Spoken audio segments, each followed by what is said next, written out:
Sahana Vavatu Sahanau Bhunaktu Sahaviryam Karavavahai Tejasvinavadhitamastu ma vidvishavahai.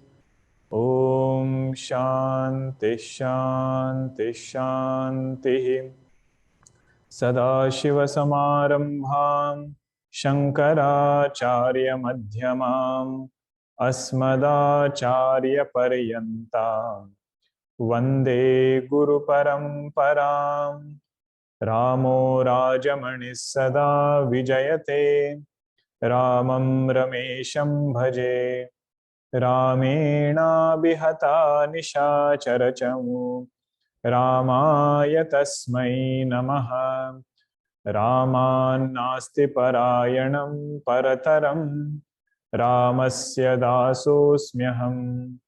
Rame Chittalaya Sada Bhavatu me Bho Rama Mamuddhara Samasta Jana Kalyane Niratam Karunamayam Namami Chinmayam Devam Sadgurum Brahma Vidwaram Sadgurum Brahma Vidwaram.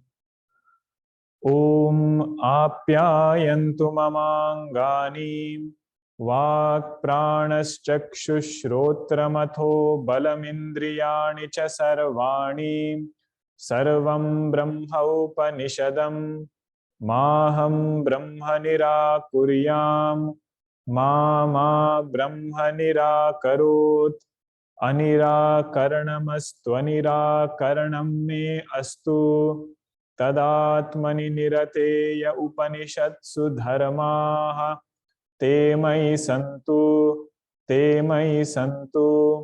Om Shanti Shanti Shanti. Kene shitam patati preshitam manaha Kena pranah prathamah praiti yuktah Kene shitam vachamimam vadanti Chakshushrotram kaudevo yunakti Shrotrasya shrotram manaso mano yate Vacho havacham sa upranasya pranah Chakshurati muchadhiraha Pretyasmallokadamruta bhavanti Na tatra chakshur gacchati Na vaggacchati No manaha Na vidmaha Na vijanimaha Yathaitadanushishyaat Anyadeva tadvidita datho avidita dadhi Iti shushruma purvesham Yenastadvyacha chakshire Yadvachanabhyuditam Yena vagabhyudyate Tadeva brahmatvam vidhi Nedam yadidam upasate. We were on the fourth mantra and Bhagwan provided a very beautiful introduction to why this mantra has come now, because it's very important to understand it in the right perspective. Nedam yadidam upasate. So Bhagwan said, student has a doubt. What is his doubt? He says, Upasya can be Brahma. What I am worshipping, that can be Brahma. Means you apply all the indicators of Brahma. What do we say? That Brahman is a substratum of creation. Brahman is the origin of creation.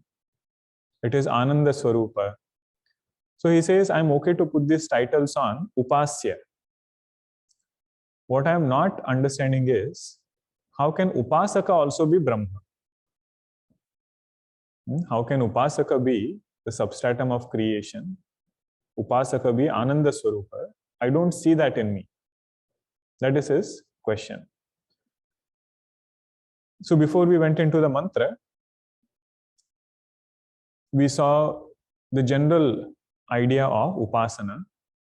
What is Upasana? If every conditioning has come from consciousness only, you can take a particular conditioning and invoke the totality in that conditioning. Right? So it has to be something which is given by Shastra, that support. And in that support, we superimpose something which is also given by Shastra. So examples we had seen was, in Shivalinga we say that all-pervading consciousness, that Lord Shiva is in this Shivalinga. Or in Saligrama, it is said Vishnu Upasana can be done. Now we cannot swap them. Somebody cannot say, in Saligrama I will do Lord Shiva's Upasana, and in Shivalinga I will do Lord Vishnu's Upasana, because it is Shastrokta. Means it has to be enjoined by scriptures. Whatever is enjoined in whichever way, in that way one should do the Upasana. Okay. But what is the point of these Upanishad mantras? The point is, the teacher is telling, the Upanishad Rishi is telling, because it was difficult in the beginning to, conceive of unconditioned consciousness, we took a particular form and pointed you to that truth. But now, recognize that this absolute truth is devoid of any conditionings. That consciousness doesn't have any conditioning. What you understood as a particular form being the conditioning, and you did this buddhi. Buddhi means it was more Shraddha Pradhana. In Upasana, whatever is said, we just do it. We don't inquire too much. But now the Upanishad Rishi is saying, recognize what does that idol symbolize. What is the real nature of that thing? That thing is unconditioned. So, nedam yadidam upasate, what is being negated is only conditionings. Okay. What did I meditate upon? Conditioning plus consciousness. And I thought they were always together. Or I thought they were one, conditioning plus consciousness. Seeing the conditioning, I shifted my attention to consciousness. But now the teacher is saying, recognize it as unconditioned consciousness alone. Okay, that is the background. And also we had seen other pointers, how saguna upasana one should never look down upon. Even if we are Vedantic students, Goswamiji writes, so ja nahi jehu devu janai, janat tumahi hoi jai. In Rama Valmiki Samvada, Bhagwan Valmiki is telling Bhagwan Rama, who will know this truth? He says, so janahi jehi devu janai. Only that person will know to whom you reveal this truth. Janat tumahi hoi jai. But having known this truth, he will not remain different from you. So Bhagwan will make sure that we get this desire for this knowledge in our heart. Right? Because that desire doesn't come otherwise. You must have heard the phrase, Ishvara anugrahat eva pumsam advaita vasana. If all of us are here today, it is not random. Some punya karma of the past and Bhagwan's grace that we should spend some time studying Shastra. And it is his grace alone which will keep us on this path. And Bhagwan says, I want to make sure that you know me in my true nature. That is, his desire from his side. Now we'll go to the Bhashya portion. It's a very beautiful Bhashya. What is speech? Which mantra are we reflecting on now? Yad vacha anabhyuditam. So what is vacha? Bhagwan Shankaracharya ji doesn't leave it ambiguous. What is speech? He says, not, what I'm speaking is speech. He gives very precise definitions. Let us see that. Yat chaitanya matra sattakam Vacha vagiti. Jihva muladishvashtasu. Sthaneshu vishaktam. Agneyam. Varnanam abhivyanjakam karanam. Varnaschartha sanketa parichinna. एतावंत एवं क्रम प्रयुक्ता इति एवं तदभिव्यङ्ग्यः शब्दः पदं वागित्युच्यते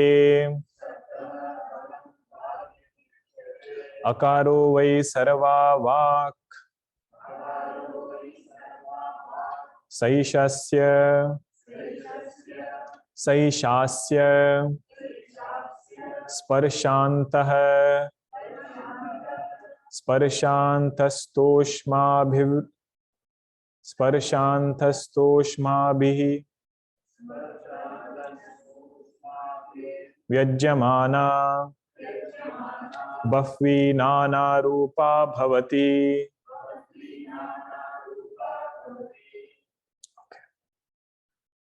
So all these colors are different definitions of speech. Okay. What is the first definition? Bhagavan says, Yat Chaitanya Matra Sattakam. What is speech? Speech is a superimposition on consciousness. Entire creation is superimposition on consciousness. He says, let us start with there. Speech is a superimposition on consciousness. That is the first definition he gives of speech. Vacha vagiti. Then another definition. Speech is that which is produced when the exhale hits different articulation points from our throat all the way to the lips. Okay. Sanskritam class, we had seen this elaborately. What is speech? He says, Jihva muladishu ashtasu sthaneshu vishaktam. So there are different articulation points. Jihva mula, kantha, talavya, murdha, oshtha, dantoshtha. So different points in the mouth and the throat creates a constriction for the exhale air. Means you cannot speak while inhaling. Right? It has to be air which is exhaled, and that air will hit different articulation points. What is produced from that, he says, that is speech. Second definition. Jihva muladishu ashtasu sthaneshu vishaktam. Now pay attention to these two definitions. We'll come back later. There are few interesting terms that we keep hearing, but this opens up a lot of new insights into those terms. Have you all heard the word anahatanada? Anahatanada. You must have heard it somewhere. We'll come back to that point after this. Third, he says, speech is agneyam. Agneyam means what? Presiding deity of speech is Agni Devata. That is one way to look at it. Or apomayah pranaha tejomayi vagiti. Annamayam hi somya manaha apomayah pranaha tejomayi vagiti. Where am I quoting this from? Chandogya Upanishad. We saw that experiment portion, right? When the teacher asked him to fast, he said, Annamayam hi somya manaha. Subtle portion of food that we eat forms the thoughts. Apomaya pranaha. Subtle portion of water enlivens the pranas. Tejomayi vagiti. All the oily things we eat, subtle part of that nourishes the speech. That is why it is called as Agneyam. Okay, that is another meaning. Even otherwise we say, right, fiery speech. Or sadhana portion of this is, speech is so tricky, it can give us warmth, but it can also burn things. That is why it is said, Agneyam, we should know how to use it in the right way. Third definition. Fourth one, Varnanam Abhivyanjakam Karanam. What is speech? That instrument which manifests Varna, manifests letters. Okay, that instrument is called as speech, which manifests letters. Now see, Bhagavan is giving so much of detail. All of this is very, very technical. In the sense, on each of these words, there have been several texts which have been written. There is one text called as Vakyapadiya by Bhartrihari. He was a grammarian. It is said before Paniniji he was there. So he takes up these terms, like how do we even understand words? Because if you break it down, it is nothing but letters. Do letters have meanings? If you say no, then his point is, how come word can have a meaning when letters don't have a meaning? If word doesn't have a meaning, how can sentence have a meaning? And how are we able to communicate? Okay. So there are two different schools of thoughts. One school of thought says letters do have meanings. They leave samskaras when one letter is pronounced and the second letter is pronounced. The previous letter dissolves by putting some samskaras. So there is a samskara means impressions, what we have heard in the past. We will never be able to determine what happened in the first samskara. It is how we learn. That is why we say mother tongue, right? Whatever mother teaches, it starts from there, and then we keep gathering language, knowledge of language in that way. Another school of thought is called as Spotavada. Spota means they say word by itself gives the meaning together, not like letter by letter, but together you get a meaning of that. The word itself gives the meaning. So that is what he is saying here. Varnascha artha sanketa parichinna. This is the first school of thought. Letters themselves have meanings. Etavanta evam kramaprayukta iti. Kramaprayukta means when they are used in sequence, then a meaning comes in our mind. That is called as speech. Okay, that he says. Evam tad abhivyangyaha shabdaha padam vag iti uchyate. Or you say that padam, that word which is there, formed out of these letters, that itself is called as vak. Everybody with me on this one or no?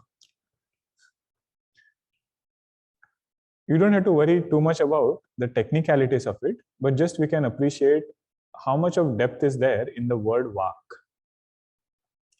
There is one text written, imagine, just on this one word, that you know how words are formed. And then this is an Upanishad quotation which says, Akaro vai sarva vak, sa esha asya, sparshantastoshma abhivyajyamana. Soshma bihi vyajyamana. This Upanishad mantra says, all speech that we utter, all speech that we use is a modification of one syllable, a. Only when it hits different articulation points, that only appears as different consonants, different letters, that alone becomes all speech. That is this Upanishad mantra. Even the articulation points are given in Upanishad mantra. You know, it's very interesting. This was not created by some rishi or somebody. It is even given in Upanishad mantra. Bahvi nana rupa bhavati. That speech alone appears in different forms, or akara alone appears as speech in different forms. Now you might have heard this word, anahata, right? Anahata nada. If you read this definition of Bhashyakara, some more light comes on that topic. Ahata means what? Struck. Ahata means struck. Aghata you have heard, right? So similar to that is ahata. What is it struck by? Struck by articulation points. That sound which is emerging, that is called as ahata nada. Sound which is emerging by striking something, that is called as ahata. What would be anahata? That sound which is not struck by anything. Unstruck sound is called as anahata. Now the thing is, can there be a sound which is produced without striking anything? Think about it. Think about a sound which is produced without any kind of ahata. So there are some insights which we get over here. Anahata means unconditioned consciousness. Ahata means conditioned consciousness. Over here it happens to be the striking. Anahata means that which is unconditioned. One song written by Kabir Das Ji is on this Anahata Nada. And if you pay attention to the lyrics of that song, he doesn't call it as a mystical sound. If you go into mysticism, neither can you establish anything, nor can you refute anything. Like once I was having a discussion about Anahata, that other sadhaka said, there is somebody who hears this sound. Now there might be somebody, but you cannot refute it, nor can you benefit from it. Right? So Upanishads ask, if you hear anything like a physical sound, is it drishya or not? It is something which is experienced. So whatever is experienced cannot be Brahma. Okay, that is a simple logic. But if you precisely want to know, or just want to understand for ourselves, what is this Anahata Nada? This is what I have understood. What our Raman Maharshiji says in Upadesha Sara. Ahami nasha bhaji, aham taya spurati hrut swayam. When conditionings are removed, that thing which shines forth on its own, that is anahata. When you put a word nada, it is not literal music in that sense. Okay. Now somebody might ask, why did we study all this? Is there any practical takeaway from this entire discussion we had? If you are into music, you might connect with it more. Okay. If you just inquire into what we discussed, right? Upanishads would ask, whenever we sing a song, are we singing the song or are we singing the notes? Means Sare Gama, the 7 notes, let us say, which are there. Are we singing the song or are we singing the primary notes? He says the song is a superimposition on the notes. What you are singing is only the note. All the notes put together became that song. Okay. Now inquire, where did the notes come from? Notes are nothing but prana vayu hitting different articulation points. Right? Whenever we say sa, it is not another mystical sound that we are creating. It is nothing but prana vayu hitting articulation point. Then it is said, where did this prana come from? So that prana is enlivened by consciousness. So from Chaitanya, you come to prana. From prana to these 8 points which are there. And from that you come to the notes and then to the song. Over here it is varna, the letters. Right? Those letters form the words. Now if you understand this sequence, sadhana is given. Whatever song you sing, whatever note you sing, that note is Brahma. Okay. This is called as Nada Brahma Upasana. But as long as we have understood from where is this sound coming, it is coming from prana. That prana is enlivened by consciousness. So once that chain is understood, direct sadhana is given. You take the sound and meditate upon that as Brahma. What is the nature of Brahma? Nedam yadidam upasate. By itself, consciousness is not conditioned by anything, but you can tune your mind, purify your mind by taking conditioned form of existence. There is a book Puja Guruji has written called Swara to Ishvara. There he describes this. Nada Brahma Upasana. Okay. Details are not given, what are the steps and everything. But if you read this bhashya closely, lot of insights you get into these sadhanas. Chaitanya Matra Sattakam. If you focus on sound, you will reach consciousness. Focus on speech, one can reach consciousness. Okay. So these are all the 5 definitions: superimposition of consciousness, constriction of air, nourished by fire, manifest letters, and systematic arrangement of letters. Just he is defining the word vacha. Now he will say Brahman is that which cannot be revealed by such a speech. Okay, that was the whole purpose of defining this word vacha. Mitam amitam swaraha satyandrute esha vikaro yasyaha taya vacha padatvena parichinnaya.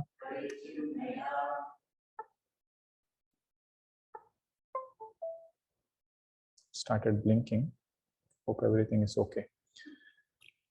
Karana gunavatya anabhyuditam aprakashitam anabhyuktam. So now Bhagavan is saying, where all does his speech expand to? Okay, from those letters, from those words, whatever is formed from those words, where all does it go? First he says is mitam. You know what is mitam? Mitam means Rigveda.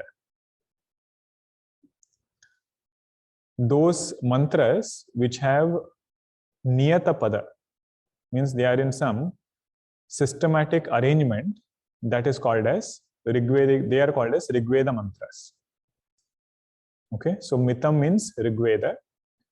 Amitam means Yajurveda,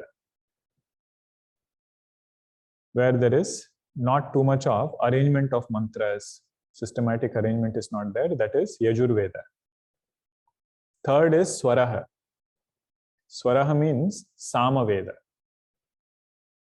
Atharvana Veda, it is included in these 3. Okay, Rigveda, Yajurveda and Samaveda. Satyanrute, truth and untruth. And what is it talking about here? Laukika Shabda. First 3 were Vaidika Shabda. Mitam, Amitam, Swaraha means Vaidika Shabda, all 3 Vedas. Satyanrute means Laukika Shabda. Means he says, whatever we speak in this world can fall only in 2 categories. Either it is truth or it is untruth. Laukika. Eshaha vikaraha yasyaha. That of whose, this is the modification. Vacha padatvena parichinnaya karana gunavatya anabhyuditam. Brahman is that which cannot be revealed by any of these things. Not by Vaidika Shabda Pramana, not by Laukika Shabda Pramana, not by anything else. But I had attended Praman Vichara class. We said there are 6 pramanas, out of which until Laukika Shabda Pramana, nothing could reveal Brahma. But now how come even Veda Pramana is put over here? Mitam Amitam Swaraha means Veda Pramana is there. What do you mean by saying that even Veda Pramana cannot reveal Brahma? He says Upanishads reveal Brahma by Vyavartanam, by negating something, not by indicating it as an object. In that way, Upanishads also do not reveal Brahma. You remember that discussion we had in Hastamalaka Sutram? Bhagwan Shankaracharya said, knowledge does not give moksha. Right? Meaning what? I am already of the nature of consciousness. What pramana will do is, it will remove my erroneous things which I have included in this consciousness. Starting from this mind, prana, body, and so on. Only that it did. It did not create consciousness, nor have I become consciousness after Upanishad Pramana came. Okay? So in that way, even Veda mantras cannot reveal Brahma. There is a beautiful portion in Bhagavatam called as Veda Stuti. One chapter, I think it's in 11th canto. I might be wrong on the canto, but the portion is called Veda Stuti. So all Vedas come in front of Bhagwan and do a prayer. They say, Bhagwan, no matter how much we describe, we fall short. The only way we can describe you is as saguna. With conditioning, we can describe you. But we leave it up to the student to do mananam and understand your nature as nirguna.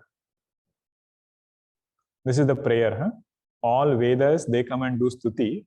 They say we cannot describe you with words.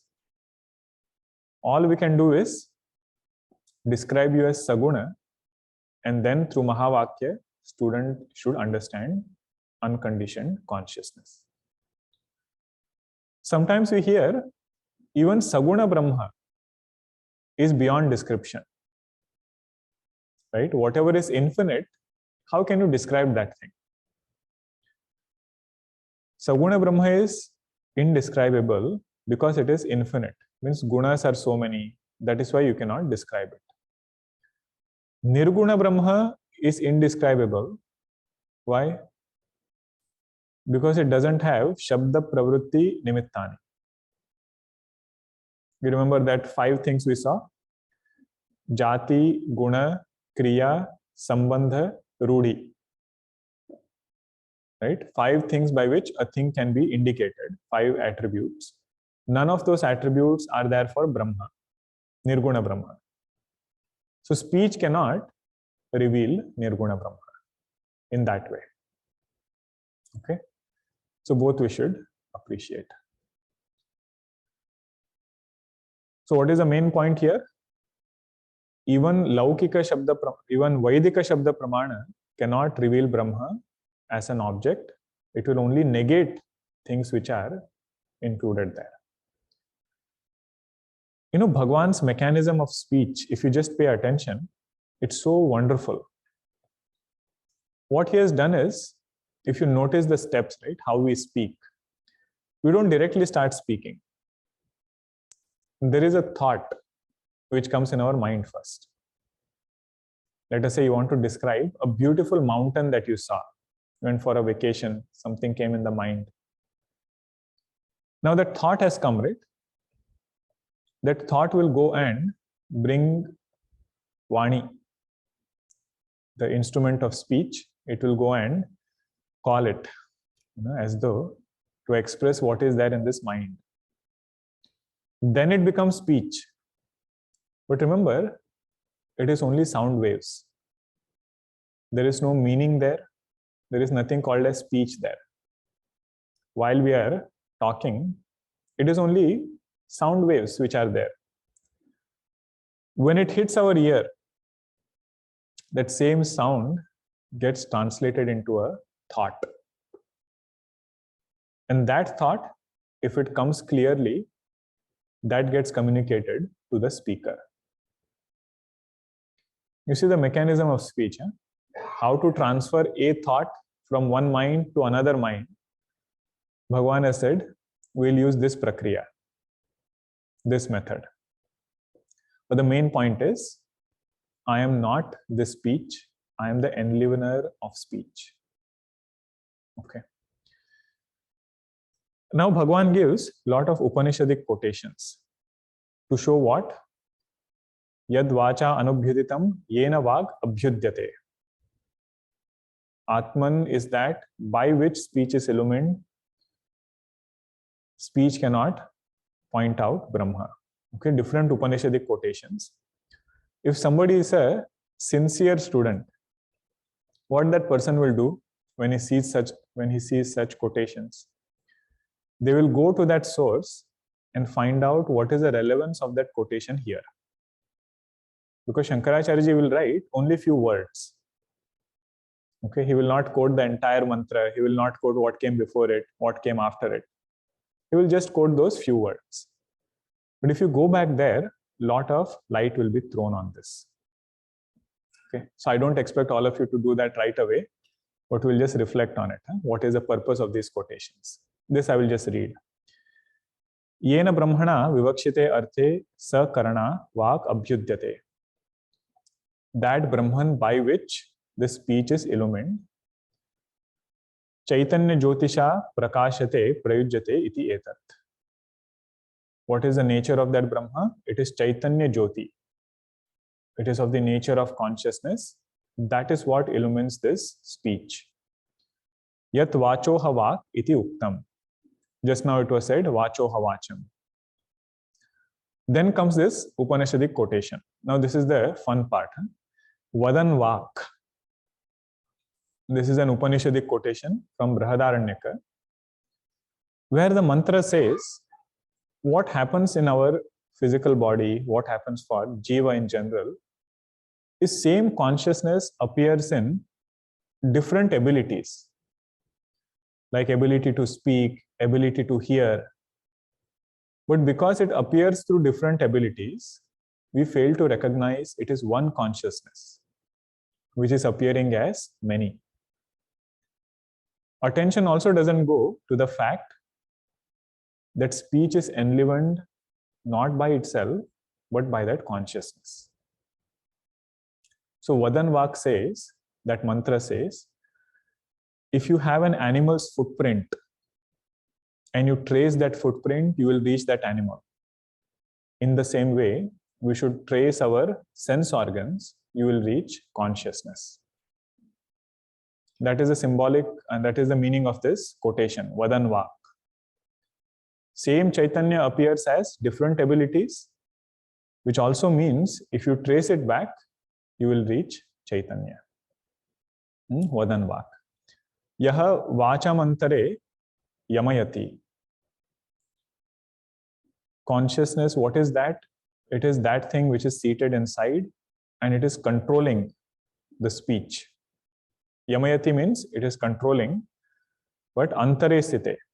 It is seated inside and then it is controlling. This thought also doesn't generally come that my speech is controlled by something. Right? It is not independent. It is enlivened and controlled. Then comes another quotation. Ya vak purusheshu sa ghosheshu pratishtita kaschit tam veda brahmanaha. That speech which is seated in the throat, only few brahmanas, few knowers of that truth recognize that speech. And then it is said, having asked this question, iti prashnam utpadya prativachanam uktam. Answer is said. What was the question? That only few of them will know this speech in its true nature. Answer is given, what is that speech? Sa vagyaya swapne bhashate. Speech is that by which we speak in dream. Oh, I thought speech is that by which I speak in waking. Over here, consciousness is given the title of speech. Sa vak yaya swapne bhashate. Whatever is superimposed, right? You can give the substratum the name of that superimposed. Like if you have the rope and illusory snake, there are no two things there. So that rope itself can be called as the snake. So over here, Chaitanya itself is given the title of Vak. Then you put this, read this mantra again, it will make sense. Sa Vak yaya swapne bhashate. Speech is that by which one speaks in dream. Okay? We'll come back to this. I'm just giving the high level points. We will again come back. You read the next portion. Sahi vaktuhu vaktihi nitya. Of the person, this Chaitanya, which is in the form of speech. Now, what have we given the title of Chaitanya? Vak. Okay. Chaitanya itself has gotten this title of Vak. So, whenever there is this individual, that individual will always be with this Chaitanya. They will never be separated. Vaktuhu, vaktihi, nitya. Of this individual, Chaitanya is his swarupa, it can never go away. Chaitanya jyotihi swarupa, that is his nature. Nahi vaktuhu vaktehe viparilopo vidyate. In other place we have seen, drashtuhu drashtehe viparilopo na vidyate. But over here it is said, vaktuhu vaktehe viparilopo na vidyate. That is why vaktuhu means consciousness, not the speech that we are familiar with. Because we can stop speaking, we can start speaking. There can be separation between the two. But it is said with Chaitanya and this individual, there is no separation. Tadeva Atmaswarupam Brahma. Niratishayam bhumakyam brihatvat brahma iti vidhi vijanihi tvam. O sadhaka, that thing which is enlivening this speech, that is infinite Brahma. What I call as Sakshi, if I reach as witness of speech, so this mantra says, don't think that this Sakshi is trapped within this one conditioning. This Sakshi is infinite Brahma. Okay? That is the point of this mantra. Now Bhagwan makes a very important point, very unique also. He says all conditionings, all titles which are there of Brahma, all of them are due to conditionings. By itself, Brahman doesn't have any titles. Okay? Brahman means I don't have any titles. In that way we should understand. Okay? So this part let us repeat. Yair vagadyupadhibihi vacho havak chakshushas chakshuhu shrotrasya shrotram manaso manaha karta bhokta vijñata niyanta prashasita vijñanam anandam brahma ityevamaadayah samvyavahara asamvyavaharye nirvisheshe pare samye brahmani pravartante tan vidasya atmanameva nirvishesham brahma vidhiteva shabdarthah.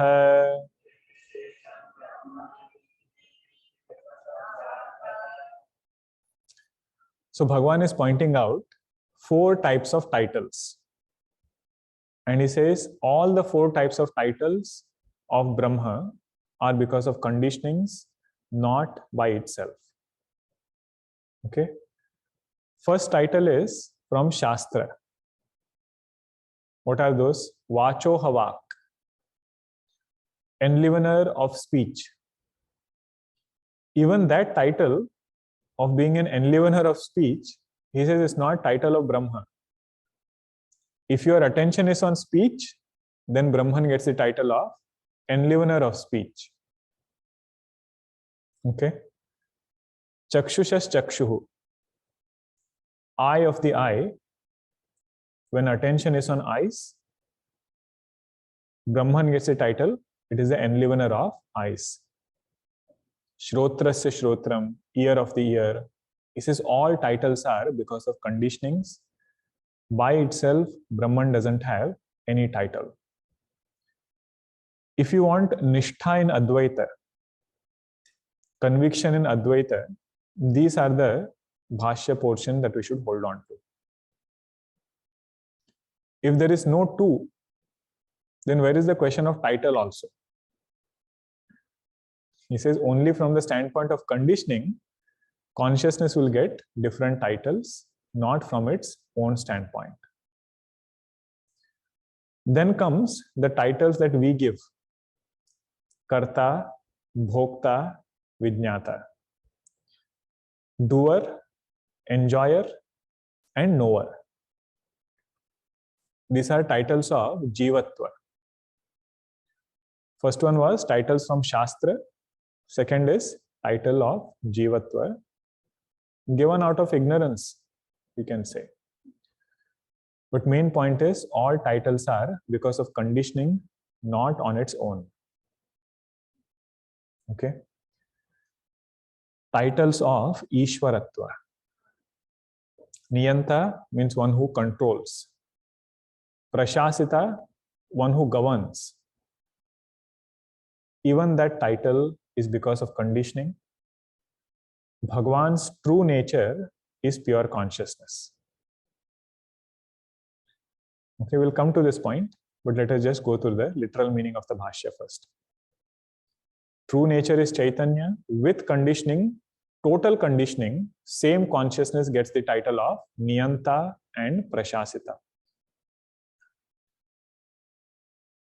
All other titles, miscellaneous you can put it, even those titles are because of conditioning. Now, if you read this Vijnanam Anandam Brahma, you would think it is unconditioned title, right? Vijnanam, it is of the nature of consciousness. It is Ananda Sarupa. It is Brahma. This is even those titles are because of conditionings. There is a chance that student feels the truth is inert. To remove that idea comes this word Vijnanam. To remove the idea that it is finite comes the word Anandam. Means it is infinite. And Brahma also is similar. Meaning when I am sitting at the seat of meditation, our progress on the spiritual path will be in these steps. There will be one part of my sadhana where I didn't have Nididhyasanam as my practice. Somehow I would pull myself to the seat and make myself sit there for some time. That is, initial stage which is there. Then comes a stage where somehow we quieten the mind through other sadhanas and then bring some Vedantic ideas. What do we say? I am not this mind, I am witness of this mind. I am not drishya, I am drashta. But a stage should come when we can abide in our own nature, devoid of all conditionings. To help us reach there are these kind of bhashyas. If you remember, in Drigdrishya Viveka, 2 steps of meditation were pointed out. One was called as Shabdanuviddha. Drishyanuviddha was the first one. Second was Shabdanuviddha. Drishyanuviddha means what? Through conditioning, you shift attention to consciousness. But after that, stay there. So staying there part will come through these kind of bhashyas, where I meditate on this fact that I don't have any titles. Even the title of consciousness, that is also with respect to inert thing only. When I negate everything, whatever remains, that I am. Okay. इति एवं आदयः संव्यवहाराः असंव्यवहारे निर्विशेषे परे साम्ये ब्रह्मणि प्रवर्तन्ते. But the beauty of this is all vyavahara, which has all these conditionings, where is it appearing? It is appearing in avyavahari Brahma. It's a nice word. Huh? Look at the first line. Iti evam adayah samvyavahara. All these transactions which are happening, asamvyavahare nirvisheshe pare brahmani pravartante.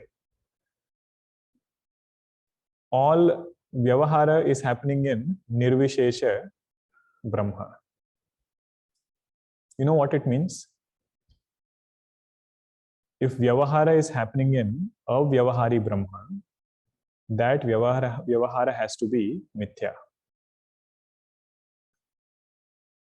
If that rope is the snake is appearing in that rope, which doesn't have a trace of that snake, means what? That snake is only an appearance, it is not real. So wherever we discuss this point, same idea will come. We say, where are gunas appearing? It is appearing in nirguna. What is the implication of that? Gunas are of a different degree of reality than nirguna Brahma. So vyavahara, which is appearing in avyavahari Atma, is to show us that vyavahara is of a different degree of reality than Brahma. So sadhana should make sure that our insistence in vyavahara goes down. Like how we say in Karma Yoga, right? Prasada buddhi and karanatva buddhi. That will make sure that vyavahara is not held on to very tightly. But the final seal will come through Vedanta, where it says vyavahara is nothing but an appearance. The question asked is, have we ever seen the world devoid of a thought? Whenever we have seen the world, it is only with a thought. So we can safely conclude, whatever I interact with, instead of saying I am interacting with world, I can say I'm interacting with thoughts. Bhagwan Shankaracharya ji says in Dakshinamurti Stotram, he says, oh sadhaka, you are not seeing the world outside. You are seeing the world inside. Just like in a mirror. Vishwam darpana drishyamana nagari tulyam nijantargatam. But I see so many things. There is distance, there is nearness, there is farness. So many things are there. There is space, there is light. He says, is that not, all of them are outside? Bhagwan says, even that idea of nearness, farness, and space, all of that is thought. You remove that thought, in deep sleep, there is no nearness, there is no farness. In fact, we see near and far in dream also. We see inside and out in dream also. Right? Dream world also appears to be outside us. We are transacting, doing so many things. But there Bhagwan says, all of that is appearing inside. Even if somebody can appreciate this on the strength of Shraddha, lot of path is already covered. If it becomes our conviction, that person is called Jnani. That would be the difference, right? Sadhaka will take it on the strength of Shraddha. They will say, okay, if Bhagwan is saying world is not outside, it is in my consciousness appearing as thoughts, let me at least give it a chance. That thing also could be true. But later, through Vedanta, when it becomes conviction, it should help us abide in our own true nature. Now, don't take it to other extreme, because there are some discussions which happen where people get thrilled when you say world is not outside, it's all in the mind. They'll bring movie examples, Matrix and everything, and say, this is what you say. No. Vedanta is not talking that. Vedanta is a systematic, step-by-step development of our convictions. Okay, just by saying Jagat is mithya, nothing is going to happen.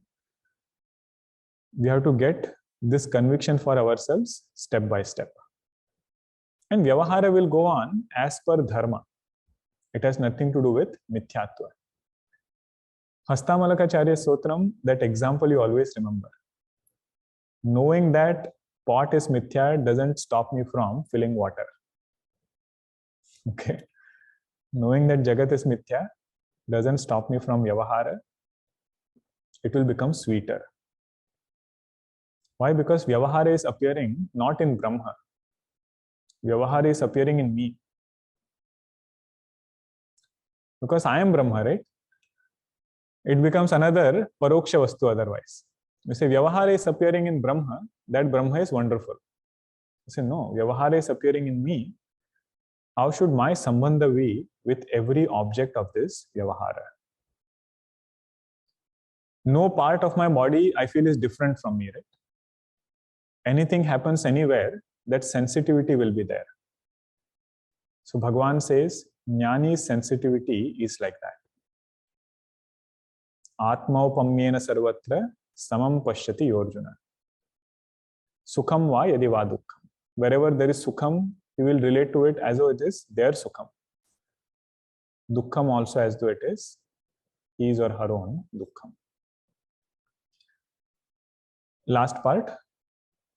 Nedam brahma yadidam iti upadi bheda vishishtam anatma ishwaradi upasate dhyayanti. Tadeva brahmatvam vidhi iti ukte api nedam brahma iti anatmanaha abrahmatvam punaha uchyate niyamartham anyat brahma buddhi parisankhya nartham va. Now Bhagavan says, what was the last portion of this mantra? Yad vacha anubhyuditam yena vag abhyudyate tadeva brahmatvam vidhi nedam yadidam upasate. The last quarter, it has come to re-emphasize this point that, O sadhaka, don't take on any conditioned thing as Brahma. Don't understand anything which is conditioned as Brahma, because the moment conditioning comes, it will be known as idam. Idam means what? This. If you say that is Brahma, means you have made it different from yourself. Whatever is idam is called as Brahma. Now what about aham then? There cannot be two Brahma, right? So he says, idam was pointed out so that we can shift our attention there, purify the mind, but finally we have to understand this aham alone is aparichinna Brahma. Okay, so Brahma is also a very specific word. It cannot be used everywhere. The real meaning of Brahma is, it is nirvishesha. That is the main point here. That Brahma I am. Now this was the main topic. Then mind is pointed out, Shrotram is pointed out, Prana is pointed out.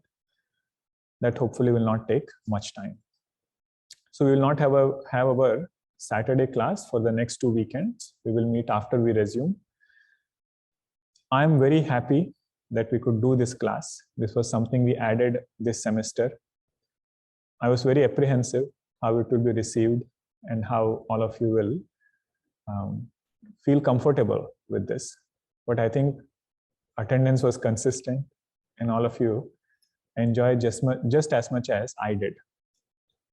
these pointers, unless we go through Bhashya, our hold on Upanishad will not be deep.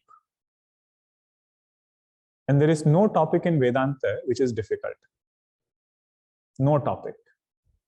It's only a matter of going over it again and again, different ways you look at it. After that, everything becomes straightforward. So I hope we will continue this with the same enthusiasm after we start. During the Christmas break, if you have time, you can consider going back to Bhashya. Just read the Bhashya, even if you don't go through all the notes and details. Reading Bhashya also will bring a lot of pointers. Okay. Hari Om, everyone. See you all soon. Om Purnamadah Purnamidam Purnat Purnamudachyate Purnasya Purnamadaya Purnameva Vashishyate. Om Shanti Shanti Shanti. Harihi Om Shri Gurubhyo Namaha. Harihi Om. Hari Om. Have a safe winter break.